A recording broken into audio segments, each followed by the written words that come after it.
trial, in one of the sessions, a state witness who happened to be a former comrade of Comrade Andrew and the leadership, who actually had trained with Comrade Andrew in China, who had turned a state witness and was to testify against them. And so during his testimony, he absolved Comrade Andrew Mlangeni because they came from Dube village and from the same branch. And so he piled every blame on Comrade Elias Motsoaledi. And George Bezos says during the break, Comrade Andrew Mlangeni was livid that this state witness was only testifying against Comrade Elias Motsoaledi. And he said to the lawyers, look, this man is a liar. He knows very well that all these things that he's blaming on Elias Motsoaledi, I was present. We did them together with Elias Motsoaledi.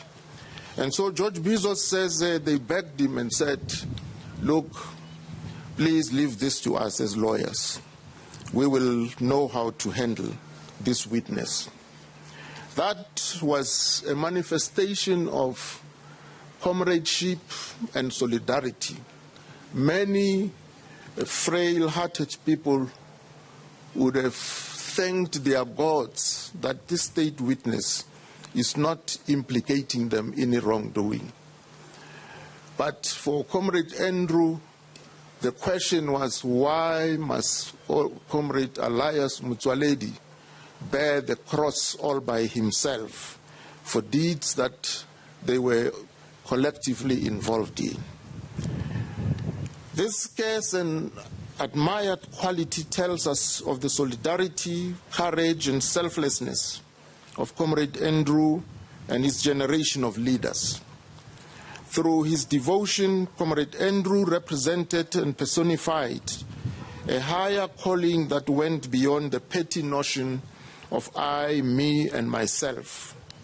Comrade Andrew was the embodiment of true service and commitment to the people and the ideals of a better life for all, as enshrined in the supreme law of our land, the Constitution of the Republic of South Africa.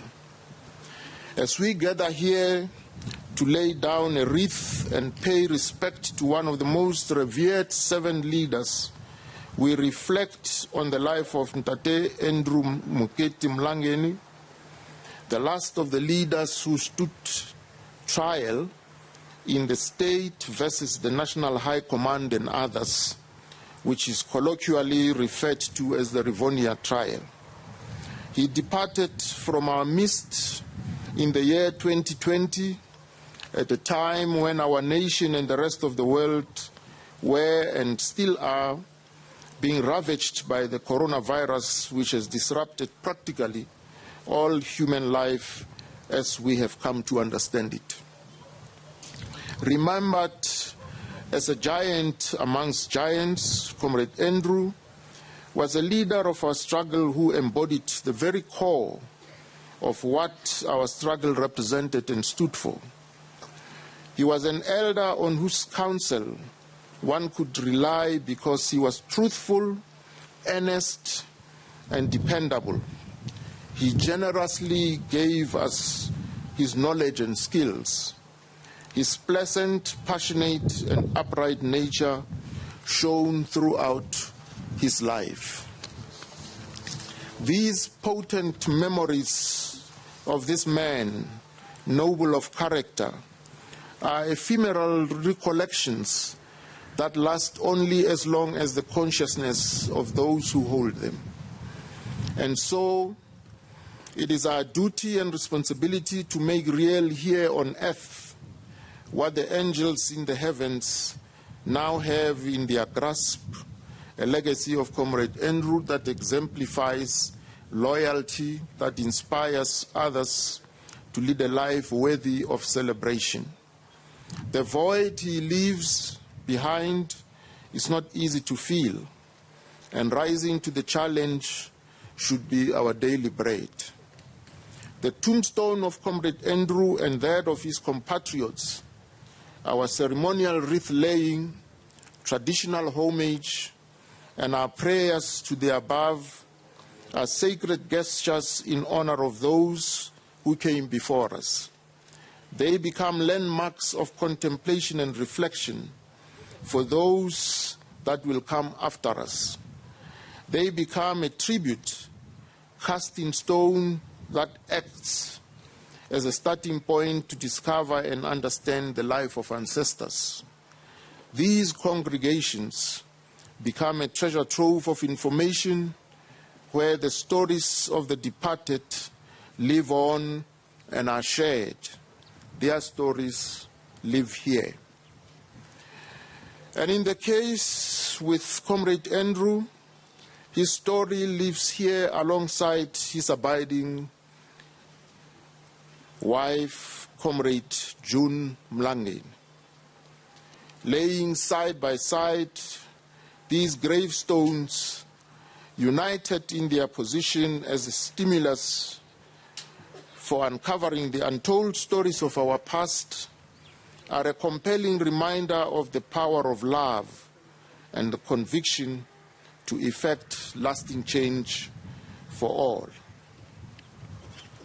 Comrade June, a symbol of revolution and leader in the struggle in her own right, lived her life in the service of others and offered an extraordinary contribution to the cause of justice side by side with many other women leaders of her generation.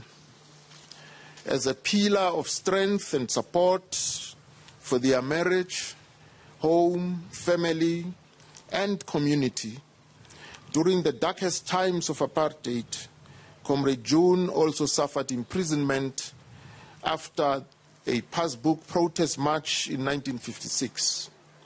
Spending time in the women's prison at the Old Fort, among other leaders including Mayor Albertina Sisulu, Mayor Winnie Mandela, Mayor Caroline Motsoaledi, and many more, her life was not only punctuated by some of the boldest moments in struggle history, but was also marred by brutal apartheid police harassment and the hardships that follow.